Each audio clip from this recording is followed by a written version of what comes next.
یہاں آنے والی ہر بچی مجھے اپنی بیٹی جیسی لگتی تھی۔ میں نے ہمیشہ یہی دعا کی تھی کہ اللہ کرے ہر بیٹی عزت اور سلامتی کے ساتھ گھر واپس جائے۔ دن گزرتے گئے اور شبیر کی لاپرواہی بڑھتی گئی۔ کبھی اسکول کی لڑکیوں سے فضول میں مذاق کرتا، کبھی بلا وجہ مسکرانا، کبھی اپنی جوانی پر فخر کرنا۔ میں دل ہی دل میں کوڑتا رہتا لیکن خاموش رہنے پر مجبور تھا۔ کئی بار دل چاہا کہ اسکول کی انتظامیہ کو شکایت کر دوں، لیکن پھر یہ سوچ کر رک جاتا کہ بھائی ہے، اس کا گھر بار ہے، کہیں بے روزگار نہ ہو جائے۔ شبیر کی بیوی، جس کا نام شمیم تھا، بہت سلیقہ شار اور سمجھدار خاتون تھی۔ وہ گھر میں سلائی کا کام کر کے اپنے بچوں کا اور اپنے آپ کا پیٹ پالتی تھی۔ وہ شبیر کی حرکتوں سے تنگ آ چکی تھی۔ شبیر کا بچپنا اور نادانی اس کی عمر کے ساتھ ساتھ بڑھتی جا رہی تھی، جیسے وہ وقت کے ساتھ سنجیدہ ہونے کے بجائے مزید غیر ذمہ دار بنتا جا رہا تھا۔ شمیم اکثر دل ہی دل میں دعا کرتی کہ کاش اس کا شوہر کچھ سمجھداری اختیار کر لے، مگر قسمت کو کچھ اور ہی منظور تھا۔ گھر میں اکثر جھگڑے کی فضا رہتی تھی۔ شبیر کبھی کسی بات پر بگڑ جاتا تو کبھی بے جا ضد پہ اڑ جاتا۔ اس کے بچکانہ رویے نے شمیم کی زندگی اجیرن بنا دی تھی۔ آخر کار بات یہاں تک پہنچ گئی کہ شمیم نے اسے اپنے کمرے میں سونے سے بھی منع کر دیا۔ اب شبیر اکثر باہر صحن میں یا برآمدے میں پڑا رہتا۔ محلے والے بھی جان گئے تھے کہ ان کے گھر کے اندر حالات کچھ ٹھیک نہیں ہیں، مگر ہمسایوں کی یہ روایت تھی کہ دوسروں کے گھریلو معاملات میں دخل اندازی نہ کریں، سو ہم بھی خاموش رہے۔ اسی دوران ایک دن اسکول میں ایک عجیب و غریب خبر پھیل گئی۔ بتایا گیا کہ اسکول کی ایک طالبہ کے ساتھ بیسمنٹ میں کوئی انتہائی گھناؤنا واقعہ پیش آیا ہے۔ پورے علاقے میں سنسنی پھیل گئی۔ پولیس اور میڈیا بھی حرکت میں آ گئے۔ تحقیقاتی عمل شروع ہوا، سوال اٹھنے لگے، ہر طرف چہمگوئیاں ہونے لگیں۔ مجھے شبیر کی حالت دیکھ کر شبہ ہوا۔ وہ حد سے زیادہ گھبرایا ہوا لگ رہا تھا، جیسے کوئی بڑا بوجھ اس کے ضمیر پر آ پڑا ہو۔ اس کی نظریں بار بار ادھر ادھر بھٹک رہی تھیں، پسینہ اس کے ماتھے سے ٹپک رہا تھا۔ میں نے ایک دن اسے کونے میں لے جا کر دبے لفظوں میں پوچھا کہ کیا ماجرا ہے۔ پہلے تو وہ انکاری رہا، لیکن جب معاملہ پولیس اور میڈیا تک پہنچ گیا تو وہ دباؤ برداشت نہ کر سکا اور سسکیاں بھرتے ہوئے سچ اگل دیا۔ شبیر نے بتایا کہ وہ بیسمنٹ میں کسی کام سے گیا تھا، اسی دوران اسے غلطی سے یہ گھناؤنا عمل سرزد ہو گیا۔ میں سکتے میں آ گیا، دل چاہا کہ اسے تھپڑ مار کر سیدھا کر دوں، مگر پھر خود کو روک لیا۔ پرنسپل کو بھی اس واقعے کی بھنک پڑ چکی تھی، مگر وہ اسکول کی عزت کو بچانے کی کوشش میں تھا۔ پرنسپل نے شبیر کو اپنے دفتر میں بلایا اور کہا، دیکھو، اگر پولیس نے اصل بندہ ڈھونڈ لیا تو ہمارا اسکول تباہ ہو جائے گا، نام خاک میں مل جائے گا۔ بہتر یہ ہے کہ تم غائب ہو جاؤ، میں تمہیں کچھ پیسے دیتا ہوں، کہیں جا کر روپوش ہو جاؤ۔ شبیر نے بغیر کسی مزید بحث کے پیسے لیے اور وہاں سے رفو چکر ہو گئے۔ میں دل ہی دل میں حیران ہو رہا تھا کہ کس طرح ایک پرنسپل جو طلباء کی حفاظت کا ذمہ دار تھا، صرف اپنے ادارے کی عزت بچانے کے لیے ایک مجرم کو بھگا رہا تھا۔ شبیر جیسے ہی اسکول سے نکلا، اس وقت اس طالبہ کی ماں، جو پہلے ہی کچھ شک میں تھی، سامنے آ گئی۔ وہ شاید ہماری باتیں سن چکی تھی یا شبیر کے چہرے پر چڑھے خوف کو بھانپ گئی تھی۔ وہ عورت بے پھر گئی۔ اس نے جھولی اٹھا کر اللہ کے حضور بد دعائیں مانگنی شروع کر دیں۔ اللہ کرے تیری اولاد نہ ہو، اللہ کرے تیرے اپنے گھر میں تیری ماں اور بہن کے ذریعے تجھے رسوا کرے، اللہ کرے تیری نسل ختم ہو جائے۔ اس کے الفاظ بجلی بن کر شبیر پر گرتے رہے، مگر شبیر اپنی ڈٹائی میں ہنسا اور کہنے لگا، میرے تو 3 بچے ہیں، میں کہاں سے بے اولاد ہو جاؤں گا۔ اس کی یہ بات سن کر میرا خون کھول اٹھا۔ میں نے اسے سختی سے ڈانٹا، کم از کم اب تو شرم کر لے، نکل جا یہاں سے، ورنہ لوگ تجھے مار مار کر جان سے ہی نہ مار دیں۔ تجھے اپنی فکر نہ ہو تو اپنے بچوں کا تو خیال کر۔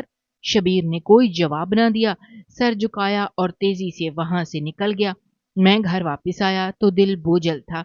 گھر پہنچ کر میں نے شمیم کو بلایا اور ساری حقیقت بتا دی۔ شمیم پہلے تو ساکت ہو گئی، جیسے اس کی سانسیں رک گئی ہوں، پھر وہ زمین پر بیٹھ گئی اور اپنے سر پر ہاتھ مار مار کر رونے لگی۔ میں نے تو سوچا تھا شاید یہ انسان بن جائے گا، لیکن یہ تو شیطان نکلا، شمیم سسکیوں میں کہہ رہی تھی۔ اس کے بچوں کا کیا قصور تھا؟ وہ معصوم تھے، انہیں کیا پتا کہ ان کے باپ نے کون سا قبیح جرم کیا ہے۔ شمیم کو فکر اپنے بچوں کے مستقبل کی تھی۔ معاشرہ کبھی نہیں بھولتا اور نہ ہی معاف کرتا ہے۔ جب یہ راز کھلے گا تو انگلیاں شبیر پر ہی نہیں بلکہ اس کے بچوں پر بھی اٹھیں گی۔ رات دیر تک شمیم روتی رہی، میں بھی اپنے دل کی دھڑکنیں سن رہا تھا۔ ایسا لگتا تھا جیسے ساری رات ایک بوجھ سا ہم سب پر لٹکتا رہا۔ اگلے دن اسکول میں ماحول اور بھی کشیدہ ہو چکا تھا، تحقیقات زور پکڑ چکی تھیں۔ پولیس نے اسکول کے عملے کے کئی افراد سے تفتیش شروع کر دی۔ شبیر کے غائب ہونے کی خبر بھی پھیل چکی تھی اور یہ چیز مزید شک کو بڑھا رہی تھی۔ پرنسپل نے ایک میٹنگ بلائی اور سب سے حلف لیا کہ کوئی بھی شخص اسکول کا نام خراب نہیں کرے گا، مگر سچائی کب تک چھپی رہ سکتی ہے؟ ادھر شمیم نے شبیر کے سامان کو گھر کے ایک کونے میں پھینک دیا۔ وہ اب فیصلہ کر چکی تھی کہ چاہے کچھ بھی ہو، وہ اب شبیر کو کبھی اپنے گھر واپس نہیں آنے دے گی۔ اس نے اپنے بچوں کے بہتر مستقبل کے لیے یہ سخت فیصلہ لیا تھا۔ کچھ دن بعد خبر ملی کہ پولیس شبیر کی تلاش میں ہے۔ اس پر مقدمہ بھی درج ہو چکا تھا۔ فی الحال تو میں نے پرچے میں نامعلوم افراد کا نام لکھا تھا، لیکن پرچہ تو درج تھا۔ شبیر نے ایک الگ نمبر رکھا ہوا تھا، اسی نمبر سے وہ ہفتے میں ایک بار مجھے کال کرتا تھا۔ اس کی ہر کال کا ایک ہی مقصد ہوتا تھا، یہ پوچھنا کہ کیا معاملہ ٹھنڈا ہو گیا یا ابھی بھی کوئی خطرہ ہے۔ میں اسے صاف صاف بتاتا کہ ابھی معاملات سلجھے نہیں ہیں۔ اسکول کی بچیاں اب بھی احتجاج کر رہی تھیں، ان کے والدین بھی شدید غصے میں تھے۔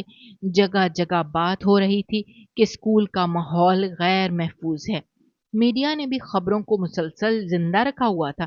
ایسے میں شبیر کا واپس آنا تو بہت دور کی بات تھی، شہر میں قدم رکھنا بھی اس کے لیے خطرناک تھا۔ شبیر کی سوچ بڑی سادہ تھی، وہ سمجھتا تھا کہ وقت کے ساتھ سب کچھ مٹ جائے گا، لوگ بھول جائیں گے اور وہ واپس آ کر آرام سے اپنی زندگی میں گھل مل جائے گا۔ لیکن حالات ایسے نہ تھے۔ ہفتے مہینے گزر گئے مگر احتجاج کی چنگاری بجھنے کا نام نہیں لے رہی تھی۔ اسکول کا پرنسپل بھی مسلسل دباؤ میں تھا۔ پولیس کی انکوائری رسمی سی ہو رہی تھی مگر والدین کا دباؤ تھا کہ کچھ نہ کچھ تو ہونا چاہیے۔ 2-3 مہینے اسی کشمکش میں گزر گئے۔ شبیر کبھی کبھی فون پر مایوس ہو کر کہتا کہ شاید اب اسے ہمیشہ کے لیے یہ شہر چھوڑنا پڑے گا۔ ادھر گھر میں شمیم، شبیر کی بیوی کا رویہ بھی سخت ہو گیا تھا۔ وہ دو ٹوک کہتی کہ واپس آیا بھی تو میں اسے گھر میں نہیں رکھوں گی، میں اپنی بیٹیوں کے ساتھ ایسے آدمی کے نیچے ایک چھت کے نیچے نہیں رہ سکتی۔ لیکن شمیم کی بات سننے والا کون تھا؟ گھر تو ہم سب کا تھا، بڑے بھائی کی ملکیت تھی۔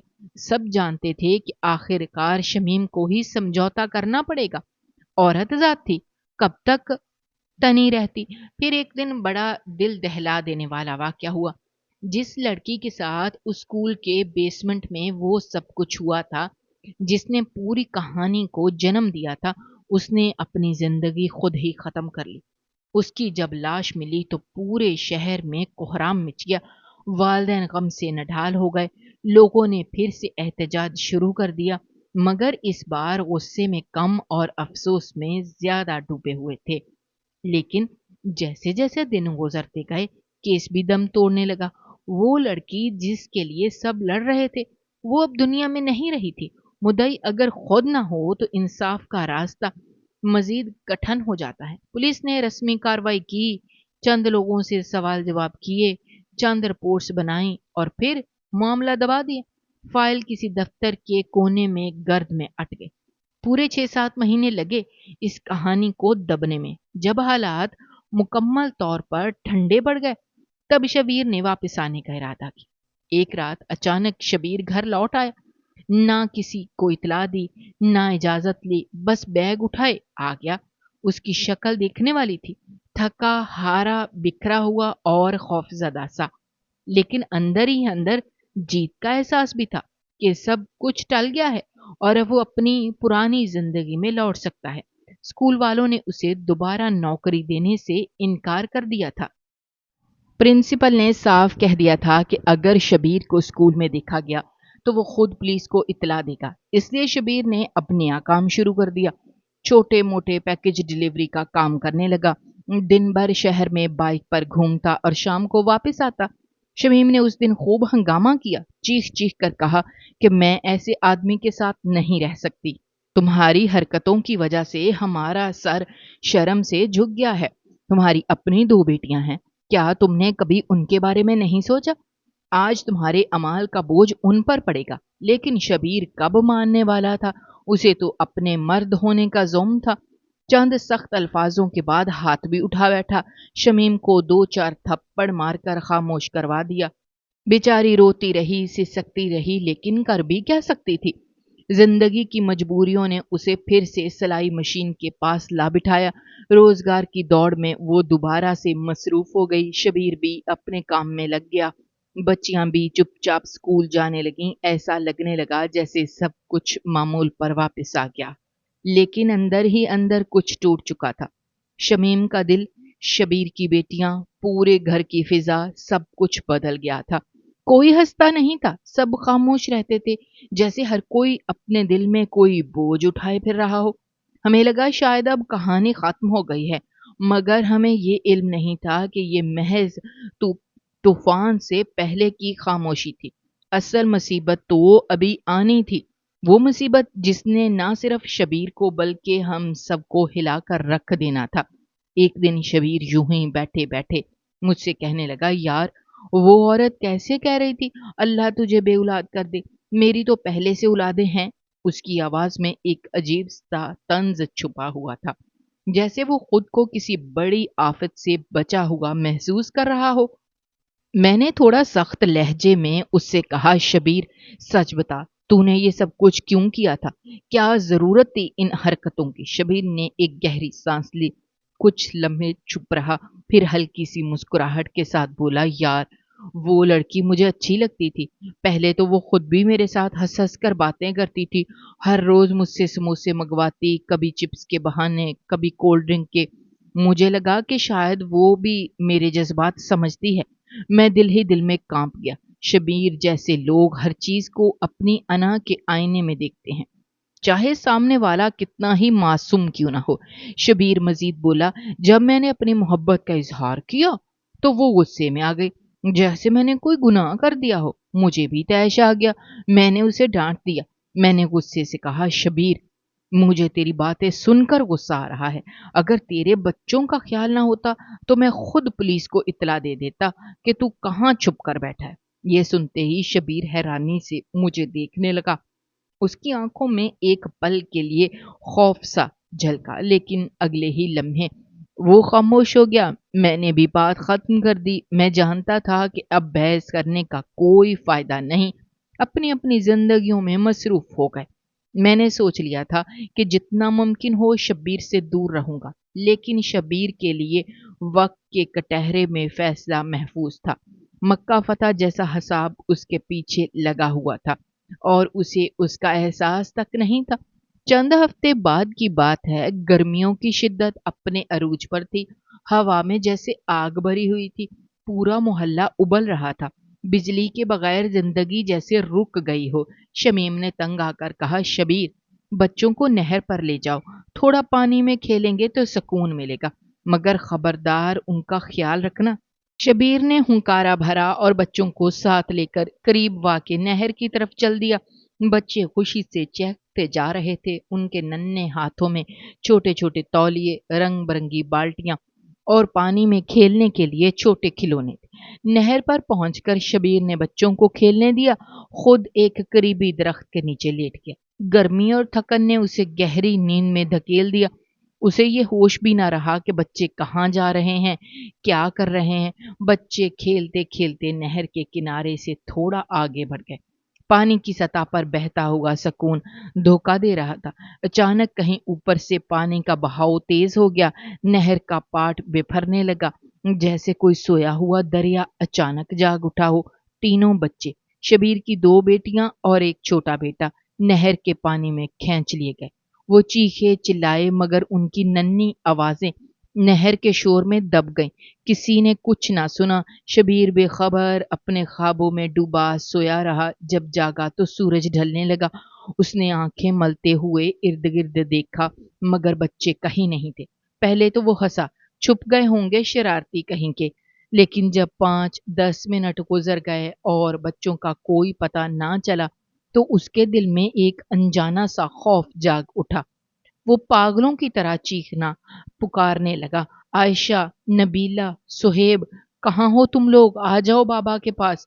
لیکن جواب میں صرف نہر کا شور تھا۔ کچھ ہی دیر میں قریبی لوگ بھی جمع ہو گئے۔ کسی نے شور مچایا، کسی نے بچوں کو نہر میں گرتے دیکھا تھا۔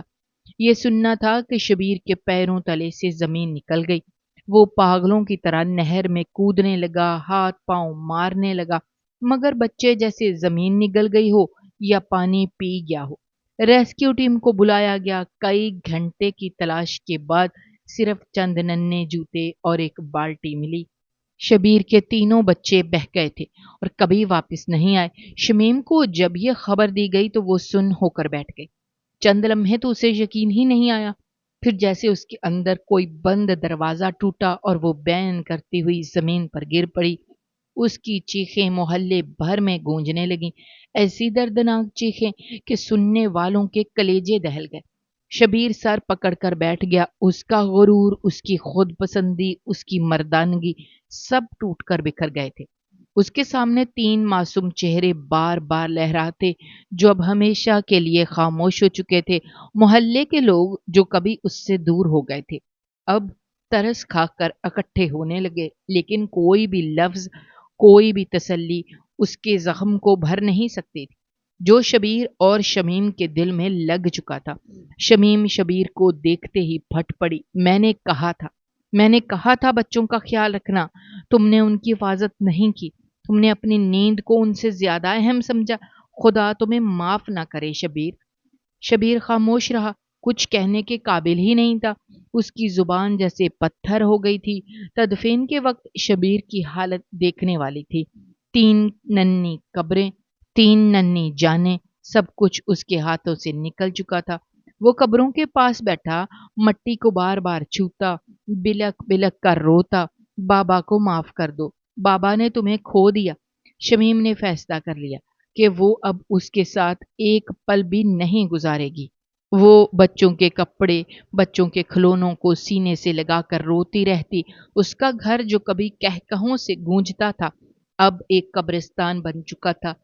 شبیر جو کبھی خود کو عقل مند اور چالاک سمجھتا تھا اب دن رات اسی نہر کے کنارے بیٹھا رہتا۔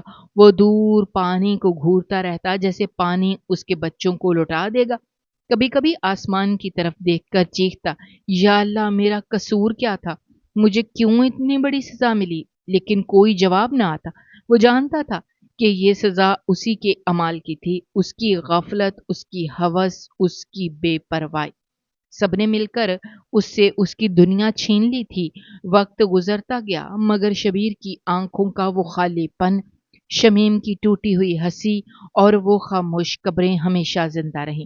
یہ کہانی ایک انتباہ تھی، ایک عبرت کہ زندگی میں کیے گئے اعمال کا حساب کبھی نہ کبھی ضرور لیا جاتا ہے، چاہے دیر ہو جائے، انصاف خاموش ہو جائے، لوگ بھول جائیں، مگر قدرت کا نظام کبھی نہیں بھولتا۔ شبیر کی زندگی اندھیر ہو چکی تھی۔ اس کے گھر میں بچوں کی ہنسی، شور شرابہ اور معصوم کہکہوں کی گونج اب بالکل خاموشی میں بدل گئی تھی۔ نہر کا وہ منحوس دن اس کی روح پر ایسا زخم لگا گیا تھا جو شاید کبھی بھرنے والا نہیں تھا۔ شبیر ہر روز نہر کے کنارے جا بیٹھتا جہاں اس نے بچوں کو آخری بار دیکھا تھا۔ وہ پانی کو دیکھتا، ٹھنڈی آہیں بھرتا، اس کے ہاتھ کپ کپاتے، دل دھڑکنے کے بجائے جیسے رک رک کر چلتا۔ وہ خود کو مجرم سمجھتا تھا، اپنے بچوں کا، اپنی بیوی شمیم کا اور اپنی بربادی ہو چکی زندگی کا۔ شمیم کی حالت بھی کچھ مختلف نہ تھی۔ وہ دن رات روتی، کبھی بچوں کی تصویریں سینے سے لگا کر سسکیاں بھرتی، کبھی رب سے فریاد کرتی کہ یا اللہ، یہ صدمہ اس سے کیوں جھلوا رہا ہے۔ ان دونوں کے بیچ اب بات چیت کا رشتہ بھی کمزور پڑ چکا تھا۔ شبیر خود کو اس قابل نہیں سمجھتا تھا کہ شمیم کی آنکھوں میں آنکھیں ڈال کر دیکھ سکے۔ وہ اپنی نظروں میں شرمندہ تھا۔ ایک رات جب شبیر اپنی چارپائی پر بے چین لیٹا تھا، اسے اچانک وہ عورت یاد آئی، وہی عورت جس نے غصے میں بددعا تھی، اللہ تجھے بے اولاد کر دے۔ اس کی آواز اب شبیر کے کانوں میں گونج رہی تھی، جیسے کسی نے زخم پر نمک چھڑک دیا ہو۔ شبیر کی آنکھوں سے آنسو بہنے لگے۔ اس نے سوچا شاید یہ بھی اللہ کی طرف سے کوئی نشانی تھی، شاید اس عورت کے دل کی ٹوٹ پھوٹ اور بد دعاؤں نے اس کے نصیب کو یوں سیاہ کر دیا تھا۔ صبح ہوئی تو شبیر نے ایک فیصلہ کیا، وہ اس عورت کے پاس جائے گا، اس سے معافی مانگے گا، شاید اس کے دل سے نکلی معافی سے اللہ اسے سکون عطا کر دے۔ ویسے تو اس کے پاس کھونے کو اب کچھ باقی نہ تھا، مگر ضمیر کی خالش، دل کا بوجھ شاید ذرا سا ہلکا ہو جائے۔ گھبراہٹ اور شرمندگی کے ملے جلے جذبات کے ساتھ شبیر اس محلے کی طرف روانہ ہوا جہاں وہ عورت رہتی تھی۔ راستے میں ہر قدم پر اسے اپنا گناہ یاد آتے رہے، اپنی نادانیاں، اپنی جھوٹی انا، اور وہ لمحے جب اس نے کسی کے درد کو سمجھنے کے بجائے اپنی خواہشات کو فوقیت دی تھی۔ جب وہ عورت کے دروازے پر پہنچا تو اس کا دل زور زور سے دھڑکنے لگا، ہاتھ کانپنے لگے۔ ہمت کر کے اس نے دروازہ کھٹکھٹایا۔ چند لمحوں بعد وہ عورت باہر آئی۔ شبیر کو دیکھ کر اس کی آنکھوں میں نفرت کی ایک چمک ابھری، مگر شبیر نے فوراً ہاتھ جوڑ دیے اور گلوگیر آواز میں بولا، باجی، میں آپ سے معافی مانگنے آیا ہوں۔ میں نے آپ کے ساتھ بہت زیادتی کی، میری غلطی کی وجہ سے آپ کو دکھ اٹھانا پڑا۔ اللہ نے مجھے میری غلطی کا صلہ دے دیا۔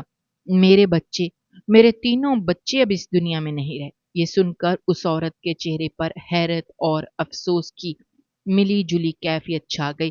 اس نے شبیر کو بغور دیکھا، اس کی جھکی آنکھیں، لرزتے ہونٹ اور بکھرے ہوئے کو۔ وہ سمجھ گئی کہ یہ شخص ٹوٹ چکا ہے۔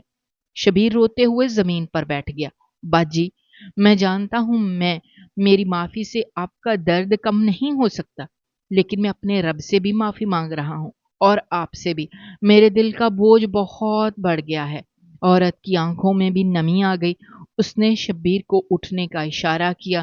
دل میں برسوں کا زہر، برسوں کی تکلیف، اور اب اس شخص کی حالت دیکھ کر اس کے دل میں نرمی آ گئی تھی۔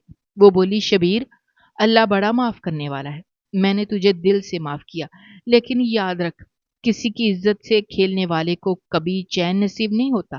تو نے جو کچھ کھویا وہ تیرے اعمال کا نتیجہ ہے، مگر اب جو باقی زندگی ہے اسے نیکی میں گزار، دوسروں کے آنسوؤں کا سبب مت بن۔ شبیر کی آنکھوں سے آنسو جھڑی کی طرح بہنے لگے۔ اس نے عورت کے پاؤں چھوئے، بوجھل دل کے ساتھ وہاں سے واپس لوٹ آیا۔ راستے بھر وہ رب سے گڑ گڑا کر دعا کرتا رہا، یا اللہ، مجھے معاف کر دے، میری نادانیوں کو معاف کر دے، مجھے صبر دے، مجھے نیک راستے پر چلا۔ گھر واپس آ کر شبیر نے ایک اور اہم فیصلہ کیا۔ اس نے اپنی بقیہ زندگی رب کی رضا کے لیے وقف کرنے کی ٹھان لی۔ اس نے مسجد میں جا کر صفائی کا کام شروع کر دیا۔ محلے کے غریب بچوں کو قرآن پڑھانے لگا۔ جو تھوڑی بہت زمین تھی اس پر یتیم بچوں کے لیے ایک چھوٹا سا مدرسہ بنوانے کی نیت کر لی۔ شمیم نے بھی شبیر کی یہ تبدیلی دیکھی۔ دونوں کے بیچ خاموشی کی دیوار آہستہ آہستہ ٹوٹنے لگی۔ درد کا اشتراک، تکلیف کا احساس اور رب سے لو لگانے کی خواہش نے ان کے دلوں کو قریب کر دیا۔ اگرچہ ان کا صدمہ کبھی مکمل ختم نہ ہو سکا، مگر شبیر اور شمیم نے سیکھ لیا تھا کہ اپنے گناہوں کا کفارہ سچی توبہ اور دوسروں کی خدمت سے ادا کیا جا سکتا ہے۔ اب شبیر جب بھی نہر کے کنارے جاتا، وہ اپنے بچوں کے لیے دعا کرتا اور رب سے فریاد کرتا، یا اللہ، میرے بچوں کو جنت الفردوس میں جگہ دینا اور مجھے معاف کر کے ان کے پاس لے جانا۔